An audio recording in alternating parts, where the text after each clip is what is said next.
Reach minus 20 seconds. Inside the darkened command blister of the stealth frigate Hushed-Knife, Captain Eris Koval watched the flagship of the Celestial Coalition drift serenely across the viewport, a silver continent of alloy and intent, named Invictus Rex. A lattice of halo lights and threat interception turrets glittered along her kilometer-long spinal ridge. Whole worlds had surrendered at the mere rumor of seeing that silhouette in orbit. Tonight, it would play host to its own undoing. Koval's crew hovered motionless in their gravnal harnesses, augments gleaming beneath matte black skin suits, 6 of them, each an edge honed for a single purpose. Neural links pulsed through the frigate's quiet corridors, synchronizing heartbeats, retinas, even micro-muscle tremors into one predatory rhythm. A chorus audible only to themselves. "Knife is cold and cloaked," whispered Navigator Zurich over implants. "Invictus sensor veil shows no stir." Koval exhaled once. "Cut us free." Mag clamps released. The boarding cylinder little more than a carbon foam coffin, with thrusters separated from Hushed-Knife, and slid into the flagship's radar shadow.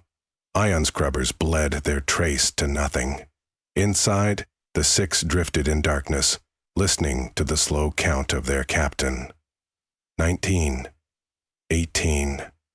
Between Koval's ribs, an implanted metronome ticked. The Coalition had chained an entire border of occupied systems using gravitic anchor buoys, slave to Invictus Rex's singularity heart. When the flagship folded space-time, every ship in the sector rode the same warp wake, an armada stampeding across the galaxy faster than warning could. Break the anchor, break the chain, but simple demolition would never be enough. They needed collapse reality-shredding grav mines detonated within the singularity containment, the kind of rupture that made physics weep and front lines vanish. 9. 8. The cylinder kissed the flagship's underside. A whisper of impact, then claws bit metal. Koval blink-mattered the chosen entry spot. Maintenance segment E77, a sector between waste heat veins where patrols were light. A 10-meter thickness of hull was still a 10-meter thickness of hull. "Cutters up," she ordered. Operative run-augmented shoulders webbed with spider limbs of monomolecular wire extended the toroid cutter. A blood-red circle sizzled against cold alloy. Molten slag beaded and drifted into the void like reverse rain. The circle fell inward. They followed it into Invictus Rex like antibodies breaching skin. Artificial gravity had not yet seized them. The 6 remained weightless, drifting through the smoky hole into a dim conduit whose only illumination came from crimson hazard strobes. Their suit optics mapped geometry in ghostly wireframe. The Invictus crew saw nothing. Koval pulsed the squad link. "We ghost. No signatures until we reach the core. Then we burn every bridge behind us." Ghost meant subsumption. Biofilters in their lungs shut. Hearts slowed. External neural chatter damped. Even the suit fabric drank thermal variance. They were as close to nothing as living things could be. The advance toward the singularity heart was 27 decks and 2 kilometers aft. A butterflied path in 3 dimensions. Ducts, utility shafts, and forgotten crawlways only service drones knew. Vren took point. Silence flechette pistol ready. Sensor guru Zeta followed, her cranial halo projecting enemy positions gleaned from passive sniffers. Demolition's Chief Holt cradled a satchel of 6 grav mines, each encased in gravitic null foam. Zurich trailed, with a drone swarm folded into his back like paper birds. Sentinel Kess, 7-foot spear of muscle and reflex, closed rear guard. Koval wove in the center, careful shepherd of the blade she'd unsheathed. They slid through vents where coolant mist frosted hairline cracks. Girders floated past like watchful giants. Once, an inspection drone rounded a corner. Vren's forearm fiber whip snapped soundlessly. The machine's head spiraled into darkness before it could broadcast alarm. 17 minutes in, they reached the first gravity transition. A maintenance ring that rotated to simulate half-G for organic staff. Timing the interval, Koval shot a micro-grapple, swung, and landed on diamond grit plating with cat-like grace. The others followed. Underfoot vibration of the flagship's massive drives hummed through their boots. Hushed whispers in her ear. "Patrol, 2 o'clock, 30 meters," Zaida warned. They pressed against bulkhead recesses as 3 coalition Marines strode past in white armor trimmed imperial blue. The Marines joked about leave rotations, unaware of the predators breathing their same air. As they disappeared, Koval gestured forward. Corridor after corridor peeled away. Twice more they evaded detection, but the flagship had antibodies of its own. Passing a hissing coolant stack, the squad's EM passives flashed yellow. "Active sweep," Zurich muttered. "Drone net, close approach. Too hot to linger." Koval signed for altitude upward through the stacks. They mag-climbed until the ceiling offered an access plate. Vren burned it open. They ascended into a zero-G waste heat shaft, a cathedral lit by the red suns of reactor venting slits. Pipes the width of houses crisscrossed in every direction, coolant rivers flowing inside translucent arteries. Here, the flagship's gravity died. Bodies floated free again. Behind them, muffled shouts blossomed. The patrol had found the melted plate. "No point hiding now," Koval said. "Run it." Zurich unleashed his paper drones. Like silver moths, they spilled into the shaft, weaving decoy heat signatures and spoofing IFF tags. Alarms flickered uncertainly across coalition networks, the drones impersonating engineer teams, rogue maintenance bots, even pets. The squad propelled along magnetic rails, boots clipping then releasing. Their destination, the central grav well, a spherical chamber where ripples of tortured space-time were locked beneath containment pedals. The mines would ride the well's own harmonics, amplify, then tear the fabric wide. Holt caressed the satchel as if it were a nursery of sleeping vipers. Halfway across the heat shaft, the enemy struck. Auto turrets irised open along pipe junctions, spitting plasma darts. Atmosphere burst into steam where beams grazed coolant. Vren flicked wrist. Micro-shield discs blossomed around them with humming blue auras that drank incoming fire but shrieked under sustained hits. Kess roared, soundless over comms, and returned fusillades of metal storm slugs that chewed turrets to stubs. Impact tremors echoed. A Marine squad jetted in from above, rifles spitting. Zero-G ballet unfolded. Oval looped around a pipe, used it as cover, then launched herself like a bullet. Her rail pistol coughed. 3 white-armored helmets detonated into crystal sprays of visor glass and gray matter. Marine bodies pinwheeled away, blood and coolant mixing in ruby ribbons. Zaida's left arm evaporated in a wash of blue fire. She didn't scream. Pain blockers and resolve kept her stable. Kess grappled the shooter, 2 titans colliding mid-air. With an augmented twist, he snapped the Marine's spine, hurled the limp carcass into a turret still fuming. Pressure sensors sang, reinforcements inbound. "Our hole is closing," Holt barked. "Accelerate," Koval replied. They punched through a breakaway service hatch, emerged into a vertical freight elevator shaft. Gravity returned halfway down. They fell, then crashed into railings. Koval tasted copper as her tongue split. No time. At shaft base, a security bulkhead barred progress, sealed the moment alarms triggered. Zaida, one-armed but unrattled, jacked into the panel. Data spattered across her cornea. 2-factor quantum lock. "I can spoof 1 factor." "We don't have 2, Koval said. Holt stepped forward, planted a microcharge. "We have..." Bang!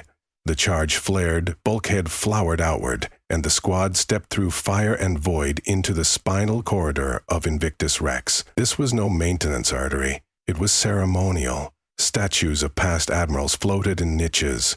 Ambient lighting painted glossy marble. Wastrel opulence even in warship heart. And every aesthetic flourish provided angles of fire. Coalition honor guard awaited, 20 strong.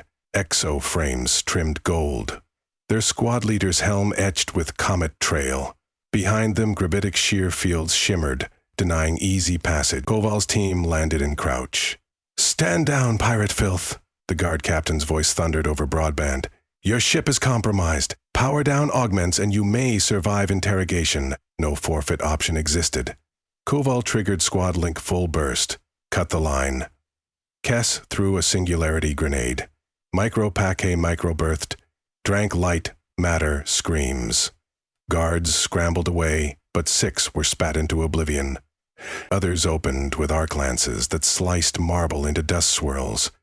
Vren danced forward, spider limbs flickering, intercepting beams with phase mirrors grown along his forearms. Reflection carved loops of energy back, decapitating gunners. Holt lobbed thermite canisters that erupted into white infernos, chewing exoframes to slag. Koval sprinted, sliding beneath a sweeping plasma scythe, planted her pistol under a sergeant's chin, and painted the ceiling with brains. An honor guard lunged, vibro-sabe humming. She parried with the pistol chassis, felt ceramic crack, but pivoted, drove a boot into the guard's abdomen so hard armor plates ruptured. Zero-G alarms wailed, grav field destabilized by explosion. The corridor became weightless again. Statues, dead men, and rifle casings floated like macabre confetti. Squad regrouped amidst orbital carnage. Only 3 honor guard remained. They recognized endgame, triggered self-destruct in their harnesses, mini-fusion blossoms designed to deny organics the field.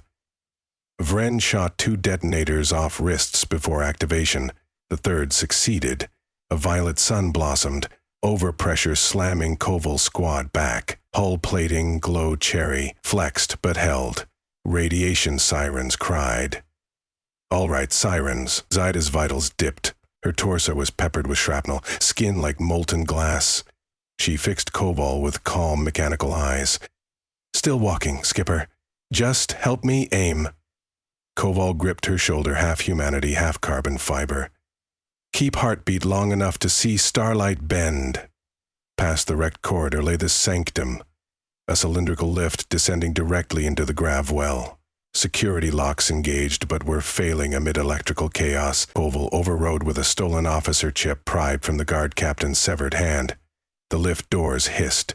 They piled in, boots clanking, blood and oil dripping. Silence enclosed them as the cylinder plunged. Lighting flickered, switching from crimson battle lamps to soothing cyan flagship default. It felt obscene. Koval breathed, felt lungs catch on vaporized copper. She surveyed her 5, Vren spider-armed but breathing, Holt unscathed, Zurich bleeding from scalp, Cass missing half ear, Zaida half-limbed but unbowed. Augmented or not, mortality pressed close, comms intercepted. Command deck to all units. Intruders headed for core. Level 9 purge authorized. Gravitic shears priming. Purge means vent whole chamber to warp, Zurich noted. Koval smiled grimly. Then we anchor ourselves to something stronger. Lift decelerated, doors sighed. The singularity well unfolded. A sphere 100 meters across, cradled in an orrery of superconductive petals that constantly shifted shape to corral the tiny star inside. It glowed night pew, a tear of universe held hostage. Engineers floated on tether lines servicing coils. Alarms had evacuated most, yet a platoon of elite void paladins waited, silver armor inlaid with runic gravity scripts, thruster wings spanning like seraphs. Among them hovered Arch-Margrave Thane Suro, keeper of the Coalition's crusade, rumored to have a neural lobe forged from calcified dark matter. His gaze locked onto Koval the instant she stepped into the sphere. "Iris of Korriban," he said across wideband with chilling familiarity. "Daughter of rebels. I wondered when your ghosts would come knocking." She ignored the haunt. "Fan out, set charges," she ordered. Holt, Vren and Zaida surged toward containment pedals, magnetic boots latching to curving superconductor arms. Holt began clamping the grav mine's hexagonal devices that hummed as though remembering Big Bang lullabies.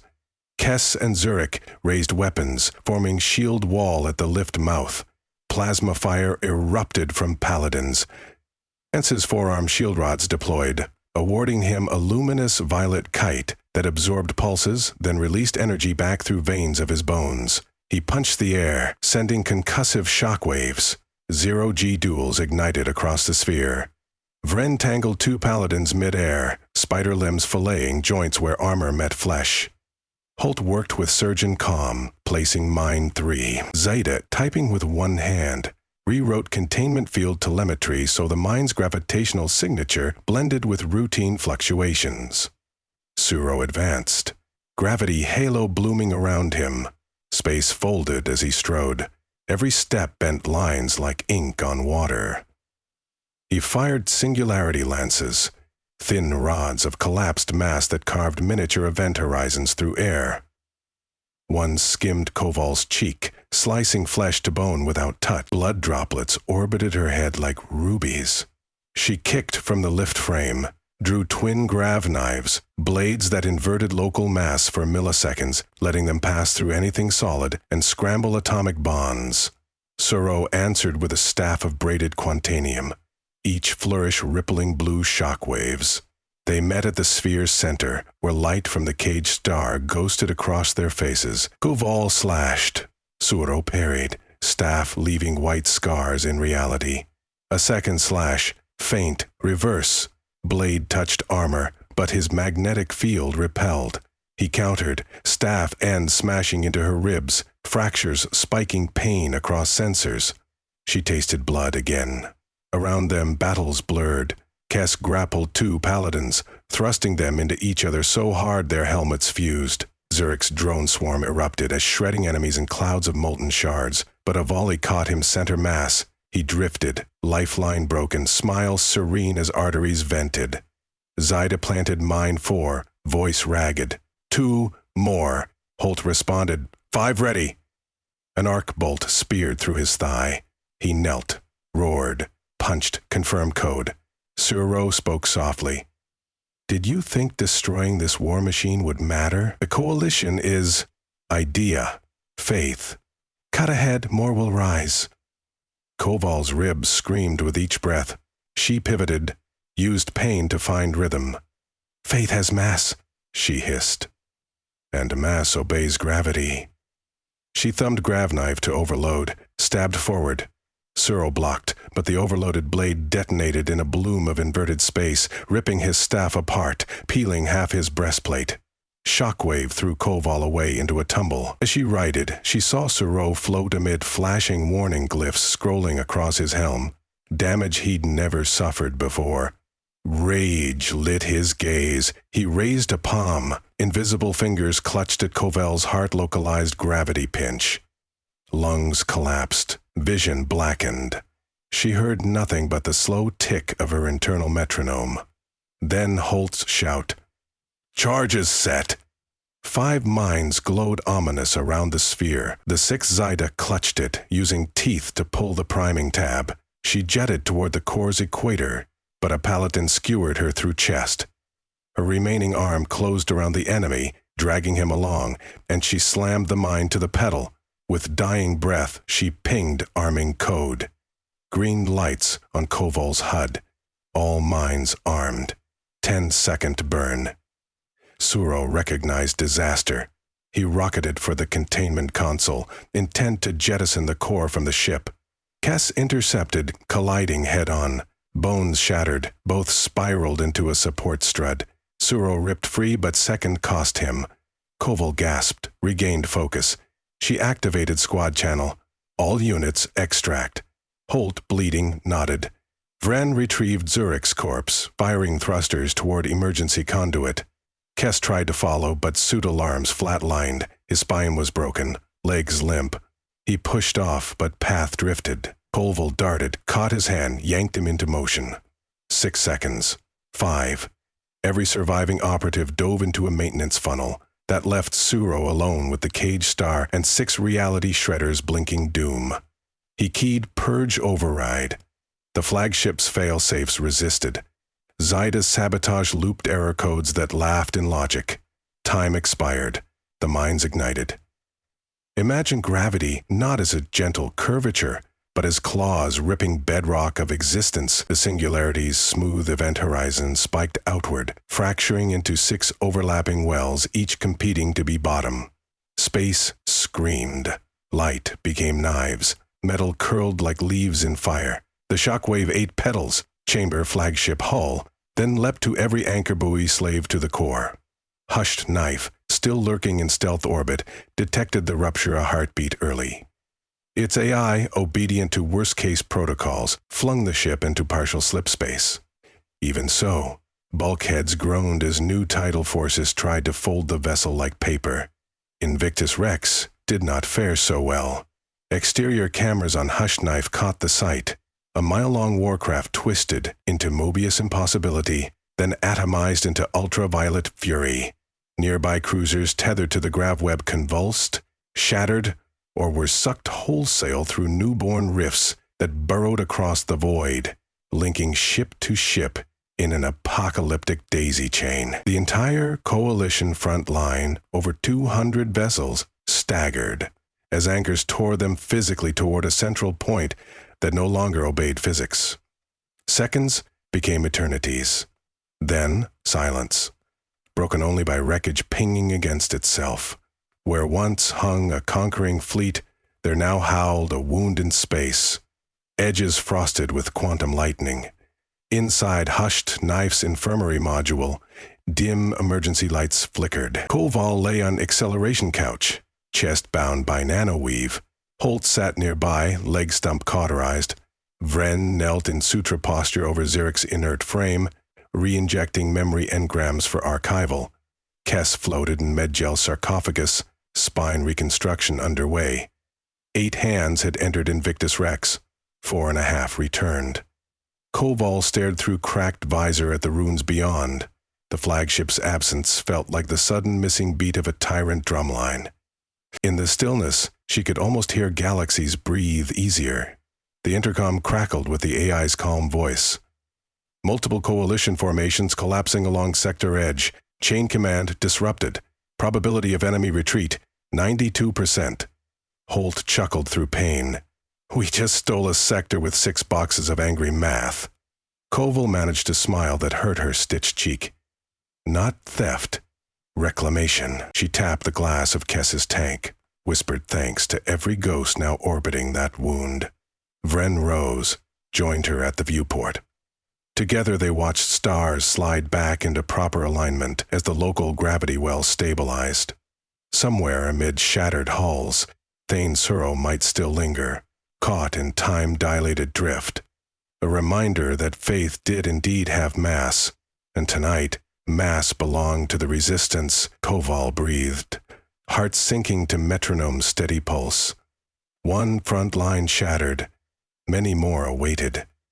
She angled Hushed Knife toward dark horizons where tyranny still dared to exist. "Navigator," she ordered, voice steel and sorrow. "Plot new breach."